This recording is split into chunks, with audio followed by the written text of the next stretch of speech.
तर जुन्या पेन्शनवर अर्थसंकल्पीय अधिवेशनामध्ये निर्णय होणार असल्याचं कळतंय। विधानसभेमधून मुख्यमंत्र्यांनी आंदोलकांना तसं आश्वासन दिलेलं आहे।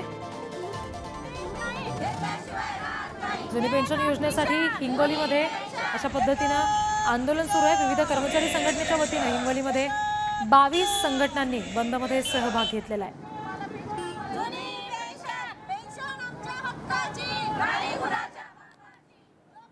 जी बैठक झाली त्याच्यामध्ये त्यांनी असं आम्हाला कोणतेही तोंडी किंवा लेखी असं ठोस आश्वासन दिलेलं नाहीये की आम्ही तुमच्या मागण्या पूर्ण करू किंवा पेन्शनचा मुद्दा आम्ही घेऊ।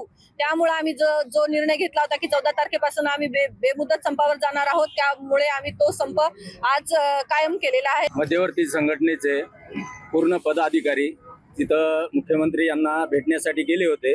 त्यांनी फक्त आश्वासन दिलं की पुढच्या जे अधिवेशन होईल त्या अधिवेशनामध्ये तुम्हाला जुनी पेन्शन जशाच तशी लागू करू, पण आम्ही त्यांच्या भूमिकेवर ठाम म्हणजे हे नाही, आम्हाला आताच जुनी पेन्शन लागू पाहिजे, नाहीतर आम्ही संप असाच चालू।